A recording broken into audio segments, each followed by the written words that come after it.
नमस्कार मित्रांनो. सकाळ सकाळी आज दुकान उघडलं तर बघतोय तर काय, भावाची गाडी पंक्चर झाली होती. त्याला म्हणलं जॉक लाव, फटाफट आपण काढून घेऊ पंक्चर. तोपर्यंत आपला राहुलभाई पण तिथे आला. राहुलभाई म्हणलं माझी पण गाडी पंक्चर आहे. त्याला म्हटलं तू त्या साईडला लावून घे. तोपर्यंत मी मशीन वगैरे सर्व लावून घेतलं. राहुलभाई म्हणलं मी हातानंच खोलतो. बरं ठीक आहे म्हणलं, त्याला खोलून घे म्हणलं.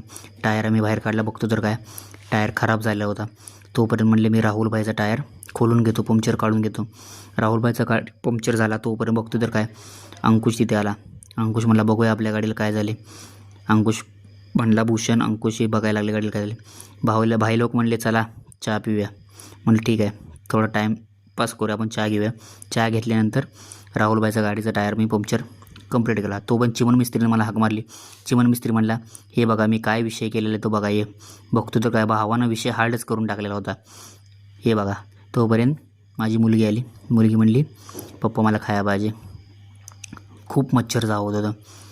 एक गाडी होती, एक गाडीला ग्रीस मारून घेतलं, दुकान बंद केलं. तोपर्यंत जाता जाता बघतो तर काय हे काय विषय बघतच राहिलो. माकडांची सर्कस होती. काय हे विषय म्हणलं.